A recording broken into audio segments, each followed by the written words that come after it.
এই জায়গায় হচ্ছে ইয়োগার্ট নিয়েছি। এটা হচ্ছে ভ্যানিলা এসেন্সের এটা। আর এই ভ্যানিলা এসেন্সটা এত বেশি স্ট্রং, আমার কাছে সত্যি বলতে এটা আমার কাছে অত একটু ভালো লাগে না, এত স্ট্রং ফ্লেভার আর কি। তো যাই হোক, এখন হচ্ছে আমি এটা একটা পাত্রতে নিয়ে নেব। তো এই দইটা আমার কাছে এমনিতে নর্মালি মানে অনেক সময় হয় না যে খালি খাই, ওইটা আমার কাছে ভালো লাগে না। কিন্তু এখন হচ্ছে আমি ওটস দিয়ে খাবো, তো ওটস দিয়ে খেলে আবার ঠিক আছে। তো আমি যেটা করব সেটা হচ্ছে এই পাত্রের মধ্যে হচ্ছে আমি দইটা নিয়ে নিব পুরাটাই একদম। মানে এটার ফ্লেভারটা এত স্ট্রং। মধ্যে দিয়ে দিব 1 চামচ পরিমাণ পাউডার মিল্ক। কারণ এই যে ফ্লেভারটা, এই ফ্লেভারটা আমার কাছে ভালো লাগে না আর কি। এই যে ফ্লেভারটা এটা আসলে ভালো লাগে না, তো সেজন্য হচ্ছে দিচ্ছি। এখন এটার মধ্যে হচ্ছে দিব ওটস, মুসলি ওটস, বাদাম আছে, খেজুর আছে, আঙুর আছে, কলা আছে, হ্যাঁ, আরো বিভিন্ন কিছু ড্রাই ফ্রুট আছে আর কি। তো ওই ওটসটা দিয়ে দিব সকালের জন্য। এটা আমার কাছে মনে হয় খুবই হেলদি একটা খাবার। খুব ভালো করে এখন মিক্সড করে নিব। এভাবে মিক্সড করে হচ্ছে রেখে দিব আমি প্রায় হচ্ছে 30 মিনিটের জন্য। কারণ আমার কাছে মানে এটা একটু এখন সফট হবে রেখে দিলে। যারা আসলে ক্রিসপি পছন্দ করে তারা এখনই খেয়ে নিতে পারে, যেহেতু আমার কাছে একটু সফট সফট ভালো লাগে। তো আমি হচ্ছে একটু এভাবে করে ফ্রিজে রেখে দিব আর কি, ঠান্ডা থাকুক, যেহেতু এখন প্রচুর পরিমাণে গরম। তো ঠান্ডা থাকলে আসলে বেশি ভালো লাগবে। তো এইভাবে করে হচ্ছে ঢেকে রেখে দেবো নর্মাল ফ্রিজে। তো এই জায়গায় হচ্ছে আমি ওটস দিয়েছিলাম, তো সেটা একদম পুরো মাখা মাখা হয়ে গিয়েছে, দেখতে পাচ্ছেন। এটা কিন্তু একটু মিল্ক দিলে একটু পাতলা হবে, বাট এটা খেতেও প্রবলেম নেই। তো এটার মধ্যে হচ্ছে আমি দিয়ে দেবো কয়েকটা আঙুর, এটা আমি ডিপ ফ্রিজে রেখেছিলাম, আঙুর দিয়ে দিচ্ছি। সাথে একটু ঠান্ডা হওয়ার জন্য একটু বরফও দিচ্ছি, খেতে ভালো লাগবে। কারণ এটার সাথে আঙুরটা খেতে ভালো লাগে। এখানে আমি ব্ল্যাকবেরিও দিয়েছি, ব্লুবেরিও দিয়েছি এবং কিছু আঙুরও দিলাম।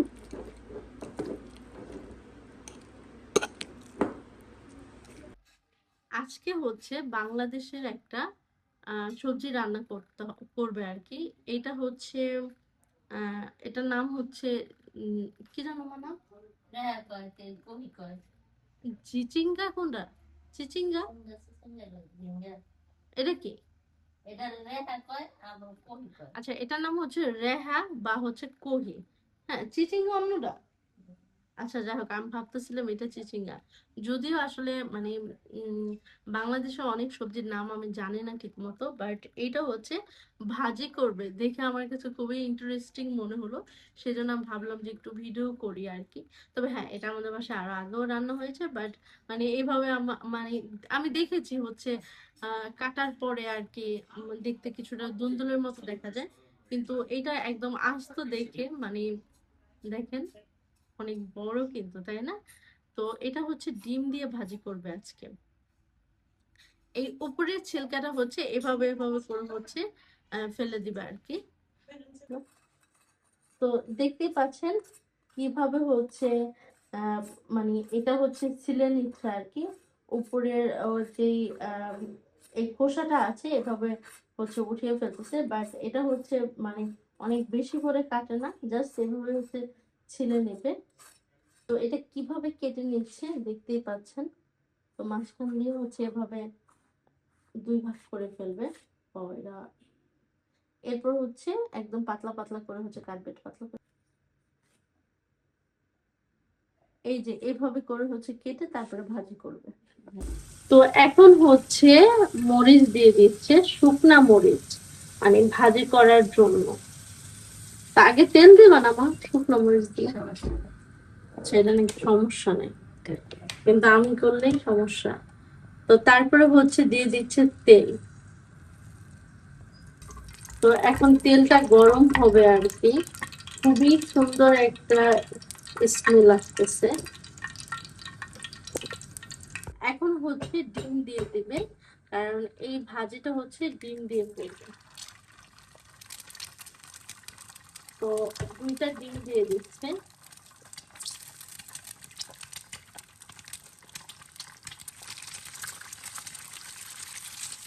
ওয়াও, দেখতে কত সুন্দর লাগতেছে। আজকের ভাবিটা একটু মা করতেছে, আমি একটু দেখে একটু শিখতেছি। লবণ দাও। আচ্ছা, এখন হচ্ছে লবণ দিয়ে দিচ্ছে। তো এখন হচ্ছে হলুদ দিয়ে দিতে, হলুদ দিলে সুন্দর একটা কালার আসবে আর কি, মানে একদম সাদা সাদা হবে না, হালকা একটু কালার কালার হবে। ওয়াও, পুরো ফ্যান হইতে গেছে। হলুদ রং কালার হইছে না? এখন হচ্ছে রেখা দিয়ে দিবে। রেখা না, রেখা, তোমার বড় মার নাম হচ্ছে রেখা। কি মজাদার হচ্ছে এই ভাজিটা, হচ্ছে হয়ে গেল, ঢাকনা দিয়ে হচ্ছে সিদ্ধ করে যায়। আচ্ছা, পেঁয়াজ বাকি রয়ে গেছে আর হচ্ছে কাঁচা মরিচ দেওয়া বাকি রয়ে গেছে। আসলে ভাজি করলে মানে যখন ইচ্ছা তখনই দেওয়া যায় পেঁয়াজ কাঁচা মরিচ, এটা কোনো সমস্যা না। কালারটা কিন্তু সত্যি বলতে খুবই সুন্দর লাগতেছে দেখতে, খুবই ভালো লাগতেছে। তো এটা রান্না হওয়ার পর কেমন হয় ওটা আপনাদের দেখাবো।